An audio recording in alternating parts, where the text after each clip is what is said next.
hombres negros separados. Uno está en Madrid, que es Luis Rendueles. Muy buenas. Hola. Y Manu Marlasca está en Santiago de Compostela porque está siguiendo el juicio por el asesinato de Diana Quer. ¿Qué tal, Manu? Buenas tardes. ¿Qué tal? Muy buenas tardes. Pues muy bien. Por un momento creíamos que podíamos perderte, ¿verdad? Porque una vez dentro del juicio no se puede salir, pero... Bueno, pero la sesión ha acabado a una hora prudente con la agenda prevista y, bueno, finalmente, pues mira, estoy aquí con vosotros, que es lo que quería. Bueno, recordemos que este juicio se tuvo que atrasar, se tuvo que posponer porque hubo miembros del jurado que no quisieron formar parte del mismo. Hoy sí, ya se ha celebrado el juicio y no sé cómo ha ido la primera sesión. Manu, cuéntanos. Bueno, pues ha sido una sesión bastante peculiar, que se ha alargado mucho con las cuestiones previas, con los alegatos de cada una de las partes, y yo creo que lo primero que se ha visto es que la Fiscalía y la acusación particular venían a esta primera jornada del juicio como ese equipo de fútbol que quiere ganar el partido sin bajar del autobús. Sí. Y se han encontrado con un rival, que es la abogada defensora de José Enrique Abuin, que va a ser un rival muy duro de pelar, ¿eh? Ha hecho un alegato de 30 minutos brillantísimo, un alegato en el que ha apelado al jurado a que se fije nada más que en lo que pase a partir de este momento.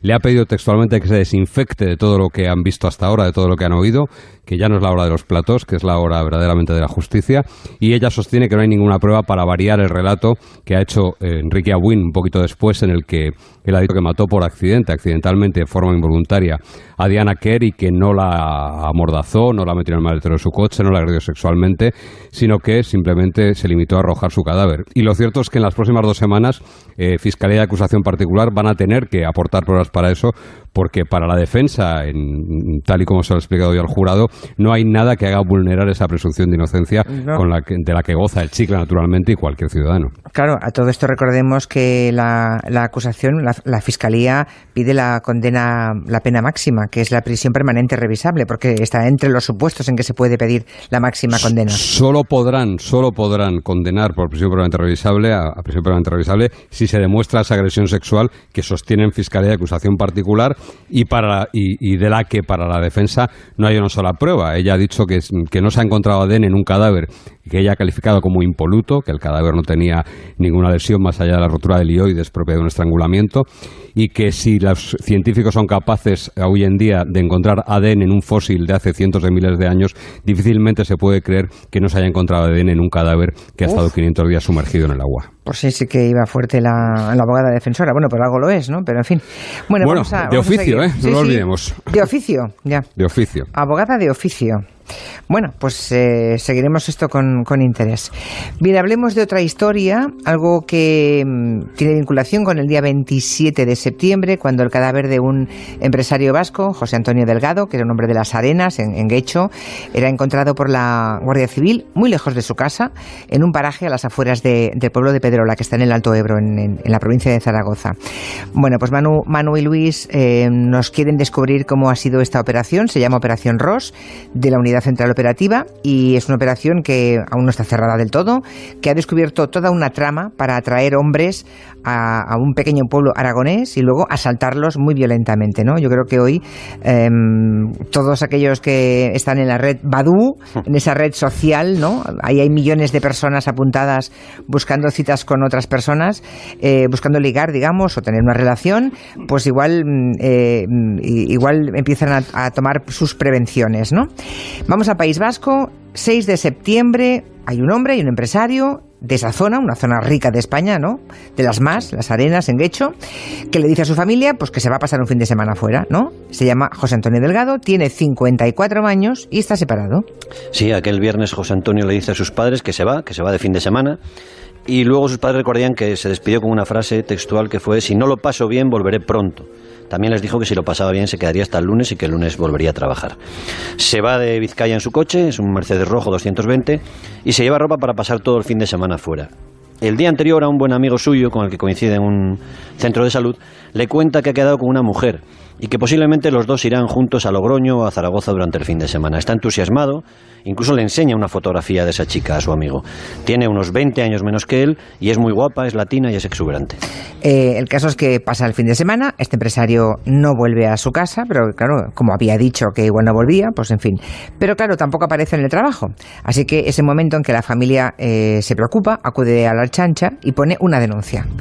Sí, eso es. Empiezan las pesquisas, las investigaciones y los primeros datos que consiguen los agentes no son muy prometedores, no son buenos. Uno de los 2 teléfonos móviles que usaba José Antonio pita, es localizado por última vez en Aragón, en la provincia de Zaragoza, a las 2:27 de la madrugada del viernes al sábado. Luego, nada, silencio absoluto. La Policía Autonómica Vasca pide ayuda a la Guardia Civil, se rastrea la tarjeta de crédito y se descubre que ha sacado 1.500 euros con esa tarjeta en un par de cajeros de Utebo y de Figueruelas, también en la provincia de Zaragoza. Y el dato que hace, bueno, pues estirar las orejas, levantar las orejas a los investigadores de la UCO, es que José Antonio había quedado con la mujer latina y joven a través de esa red social de contactos llamada Badoo. Bueno, para los que no sepan qué es Badoo, porque habrá mucha gente que no tiene ni idea de esto, ¿no? Es algo parecido a Tinder, ¿no? Tinder es lo que usa la gente joven para conocerse y si les apetece incluso tener relaciones íntimas, pero lo de Badoo quizás para gente más mayor, ¿no? Eso es. Badoo sería más para Manu y para mí. Y Tinder, y Tinder sería para gente más joven. Badoo.com. Y Tinder para mí, sí. Bueno, continuemos. Badoo.com fue creada por un empresario ruso, Andrei Andreyev, en el año 2006. Hoy tiene, o dice tener en su página, 330 millones de usuarios en 190 países. Tiene trampa porque uno puede tener varias cuentas distintas, ya veremos. En España es un gran éxito y básicamente es una red para conocer gente en busca de contactos más o menos íntimos, más o menos rápidos, amigos con derecho a roce, diríamos, ¿no? Tiene varias ventajas. En principio es gratis, aunque luego puede cobrar por algunos servicios, y es fácil. Te registras simplemente poniendo algunos datos personales, muy pocos, fecha de nacimiento, un par de fotografías, un poco de información sobre lo que haces, sobre dónde vives, y pueden empezar a llegarte mensajes de personas que pueden estar interesadas en ti, o que puedes tú creer que están interesados en ti, en una zona, en un radio de kilómetros más o menos cercano de donde tú vives. A partir de ahí, si otra persona le da clic a tu icono, digamos que te acepta, el icono es un corazón, puedes empezar a hablar con ella de forma privada.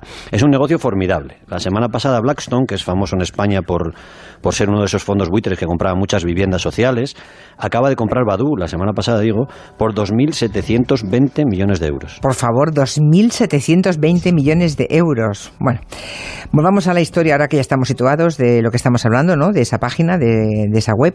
Volvamos a la historia, a José Antonio Delgado, este hombre de 54 años que se había apuntado a Badoo, que había colgado allí su foto, su perfil, en fin, imagino que pondría empresario con posibles, o sea, bueno, hay una joven latina, joven, de 30 años, que le dio a ese clic del corazón, ¿no?, que habéis dicho, y quedaron para verse en la provincia de Zaragoza. Y es ahí cuando desaparece este hombre.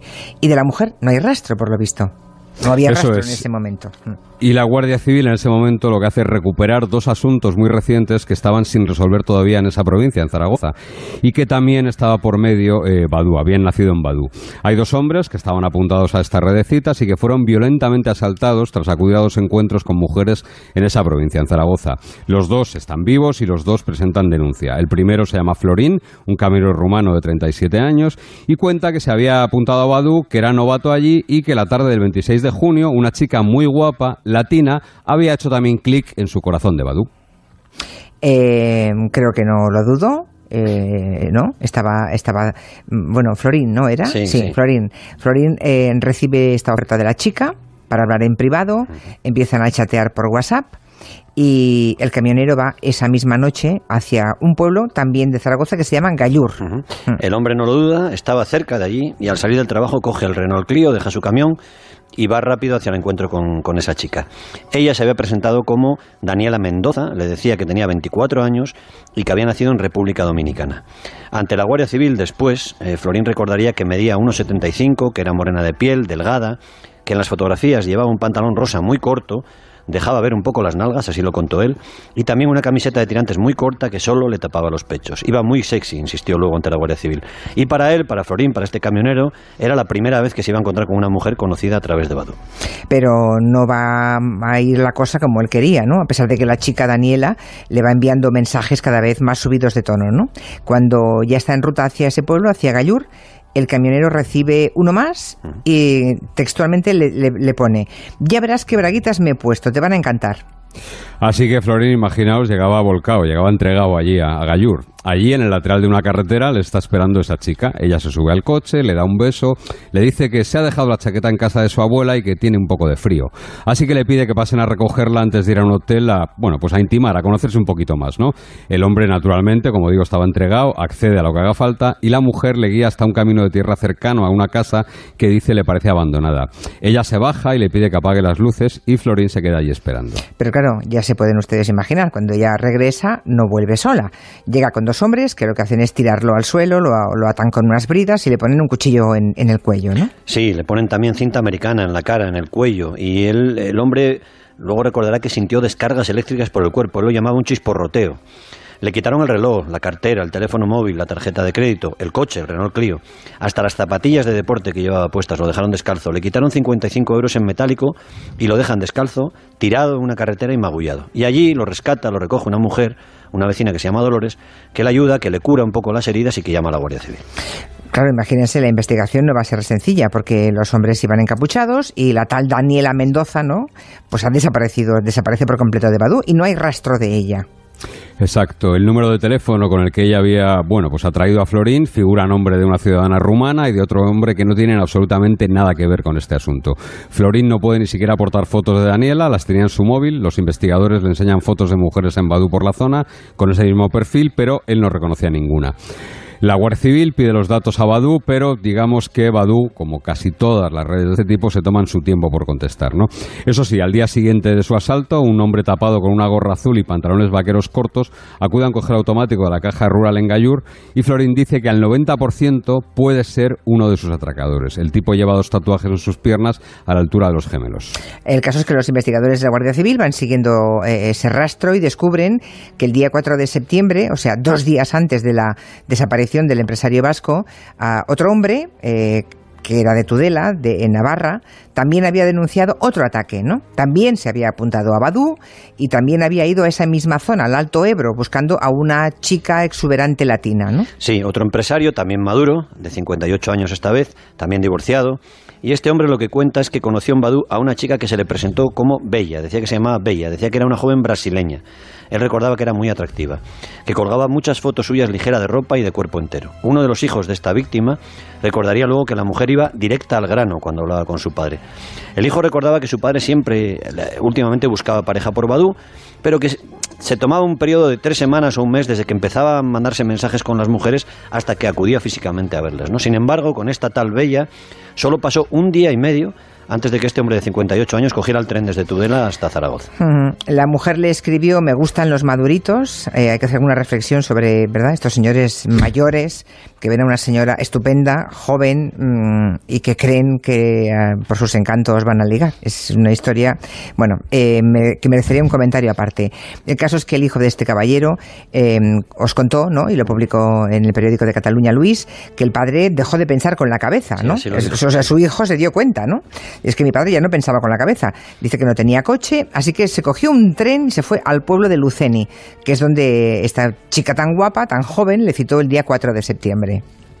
Pues sí, exactamente igual que hizo con ese camionero, con Florín, con el camionero rumano. La mujer fue mandándole cada vez más fotos y mensajes más subidos de tono, incluida una videollamada. Y el último mensaje, como casi siempre pasa en estos casos, era inequívoco y decía lo siguiente: me ha afeitado el coño para que follemos a gusto. Tal cual.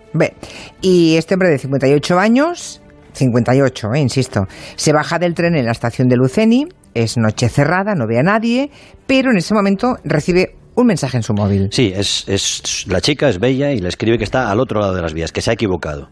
El hombre va hacia allá, todo está oscuro, ella le dice que hay una amiga que la ha llevado en coche para poder ir juntos a un hotel. Van caminando en la oscuridad entre las vías cuando de repente un hombre delgado, moreno y con gorra le golpea con una llave inglesa en la cabeza. Después le atan de pies y manos, lo meten en un cajón que hay dentro de un maletero de un coche, el coche arranca, conducen y llegan a un lugar donde vuelven a abrir el maletero y le exigen ya que les dé el PIN de su tarjeta de crédito. Creo que le amenazan con cortarle un dedo, ¿no? Si no consiguen 12.000 euros, le exigen que llame a su familia y luego le dicen que si paga 3.000 que lo dejarán ir. Sí, la mujer que le había traído hasta Luceni le pone una pistola en la cabeza, estate quieto o te mato, dijo que le había dicho. También lo atan con unas bridas, le ponen una capucha, le quitan 650 euros, la maleta con toda su ropa, el teléfono móvil, las gafas y por supuesto la tarjeta de crédito. Luego la chica le dice, te vamos a tirar a un río, y lo tiran entre unas cañas, allí lo dejan. Bueno, pues este hombre también denuncia. Cuando todo el episodio, la pesadilla pasa, denuncia todo este asalto que ha sufrido. Y cuenta que la mujer se había presentado como brasileña y que se llamaba Bella, ¿no? Da toda esa información a la policía. Eso es. La primera, recordemos que era Daniela, de República Dominicana.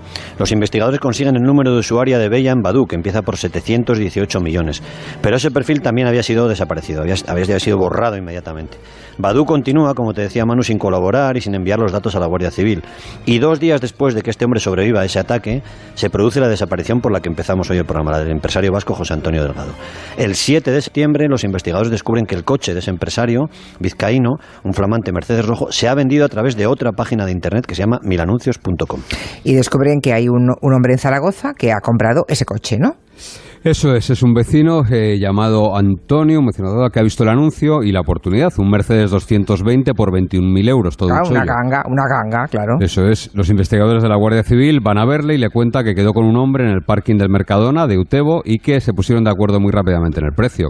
Le pagaría 11.000 euros en mano y el resto 10.000 más cuando tuviera los papeles del coche a su nombre. Así que el hombre les dijo que el coche era de su padre.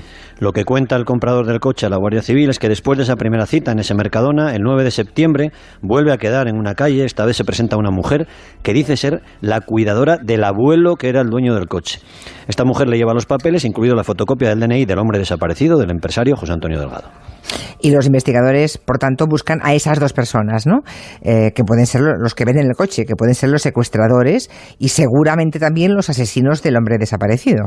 Sí, de la mujer latina, el comprador del coche solo pudo decirles a los agentes que era extranjera, y lo decimos textualmente, que tenía mucho culo y mucho pecho, es como la describe. Yeah. Del hombre les dio una descripción algo más completa, algo más fiable, y los guardias civiles recuperaron además las cámaras de vigilancia del Mercadona, las cotejaron con las horas y el día, y el comprador del Mercedes les marcó la imagen de ese hombre. Por tanto, es el momento en que la policía tiene una imagen, ¿no?, de alguien ya, tienen la imagen de un tipo, pero no saben quién es, no tienen su nombre.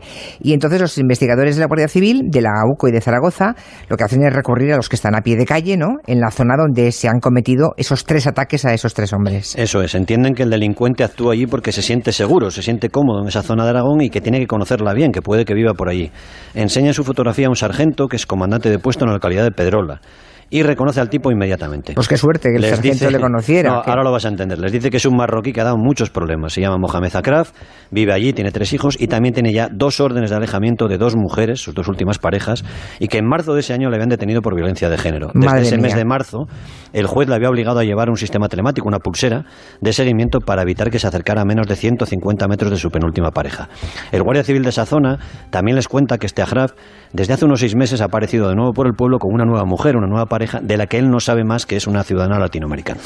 Y lo que hacen es rastrear la huella de ese Mohamed Ashraf en la vida física, pero también en las redes sociales, ¿no? Y no olvidemos, es un detalle importantísimo que acaba de decirnos Luis, y es que lleva una pulsera porque es un maltratador. Claro, y esa pulsera tiene unos datos asociados, ellos los piden, esos datos de GPS, y reconstruyen así los movimientos que hace el 6 de septiembre, que es el día que había desaparecido Delgado, el empresario vasco. Comprueban que ese día y esa noche Akraf ha ido 2 veces a un lugar desértico, fuera de cualquier núcleo urbano, antes de volver a casa, y deciden buscar en esa zona el cuerpo de José Antonio Delgado. Mientras tanto, otros investigadores están buscando por redes sociales y encuentran el rastro de Akraf en Facebook. Allí le ven, en una foto, enamorado de una mujer que dice ser Gedangelin Candy Arrieta, venezolana, muy atractiva, de 34 años, que el 6 de julio de ese año publica una imagen muy feliz celebrando que llevan un mes como pareja. A esa imagen responde con un comentario por Facebook el tercer hombre de esta historia, José Antonio Meléndez, un delincuente conocido en la zona de Vinaroz, en Castellón, un delincuente que tenía tatuajes en los gemelos. Ajá. Y que participó en el primer ataque. Y digo solo en el primer ataque porque en agosto le metieron en la cárcel por otro delito. Por otro delito. En la zona donde estuvo ese maltratador, que a saber si también maltrataba a la joven, ¿no? También, a la joven que usaba como cebo, vete a saber. En la zona donde estuvo ese maltratador, acuden guardias civiles y perros, como Marley, en el que iba a ser, pobrecito, el último servicio, ¿no? Y allí, efectivamente, o sea, el olfato de la policía fue magnífico también, encuentran el cadáver del empresario vasco, de José Antonio Delgado. Pues sí, Marley, que era un perro que se había convertido en muy poco tiempo de servicio, en apenas 2 años, en un perro mítico, en el sucesor de Elton, el perro más famoso de la Guardia Civil. Marley fue bautizado así en honor al cantante Rastafari y fue clave en muchísimas investigaciones criminales en los últimos tiempos, ¿no? Un día, bien pronto además, le vamos a hacer un territorio negro a él y a su vida. Sí, la verdad es que sí. La autopsia de Delgado revela, entre otras cosas, que había sido enterrado vivo, porque en la autopsia se ve cómo tenía tierra en los pulmones, es decir, había inhalado la tierra del agujero en el que le metieron. Espanto. Los investigadores de la Guardia Civil acuden entonces al domicilio a la nave donde vivían Mohamed Agraf y su pareja venezolana, y allí los detienen. Y ahí encuentran una mina de pruebas, el Renault Clio de la primera víctima, una pistola eléctrica, el chisporroteo que decía la víctima, ¿no? Sí. Una Taser capaz de descargar 12.000 voltios sobre una persona, y también encuentran hasta el contrato de compraventa del Mercedes, de la víctima asesinada, ¿no? Del empresario vasco. Y en el coche, por cierto, se habían localizado ya 8 bridas de plástico negro muy similares a las que se usaron para atar a los hombres. Durante el registro, Candy o Bella o Daniela, ya no sabemos cómo llamarla, pidió a los agentes ir al baño, y cuando salió, una investigadora entró a comprobar que no se había deshecho de nada. En el váter lo que había eran 2 joyas de José Antonio Delgado, una cadena y un aro dorados que ya había tirado allí. El comprador del coche la reconoció como la mujer que dijo cuidar a ancianos y le llevó los papeles del Mercedes. Y supongo que ahora están todos en prisión, ¿no? Sí. ¿Qué más se ha sabido de esta chica? ¿De Bella o Candy o Daniela? Y no sé, igual atacaron a más hombres, ¿no? Que ella iba captando por Badoo, hombres que creían que podían ligar con una chica de 30 años con ese aspecto físico tan exuberante. Es un gran nicho de mercado, hombres de 50 años y más que pueden caer ahí, que pueden picar, ¿no? De momento no hay más denuncias, aunque es un campo muy sensible. Las víctimas pueden sentir vergüenza de que las apaleen, de que las engañen, pueden estar casadas, pueden tener pareja. Exacto. Se está investigando. Sobre Gedangelin Arrieta Candy, que es el nombre real de la mujer, se sabe que es una mujer venezolana que vivía en la zona de Maracaibo y que llegó a España en avión, que aterrizó en Barajas, que dijo llegar aquí huyendo del régimen de Nicolás Maduro y que pidió asilo político en España. Se trasladó muy pronto a la zona de Levante y allí fue donde pudo conocer al marroquí Agraf. Y se investiga si esta mujer pudo venir, como está ocurriendo por desgracia con muchas venezolanas, dentro de una trama de explotación sexual, de una trata de mujeres. Lo cierto es que muy poco después de llegar a España ya era pareja de Agraf, y que los dos acabaron en el pueblo donde él había vivido antes, donde vive su madre y donde viven sus hijos, en Pedrola, y el resto ya es historia criminal. Bueno, pues tremendo, porque un tipo además que está acusado y condenado por violencia machista, que nos hace pensar que no la practicaba también con esta joven, ¿no? Lo cual no la eximía ella de culpa, desde luego, pero que no se puede descartar. En fin, este fin de semana hemos conocido también el desenlace de un caso que, bueno, aquí nos ha llevado varios territorios negros. Me refiero al crimen de Mari Carmen Martínez, la viuda del presidente de la CAM, seguro que lo recuerdan los oyentes, que fue asesinada a tiros en un garaje hace 3 años. Bueno, pues el jurado popular creo que ha absuelto al yerno, porque era el único acusado, y parecía que todas las pruebas llevaban a él, pero al final le ha absuelto el jurado.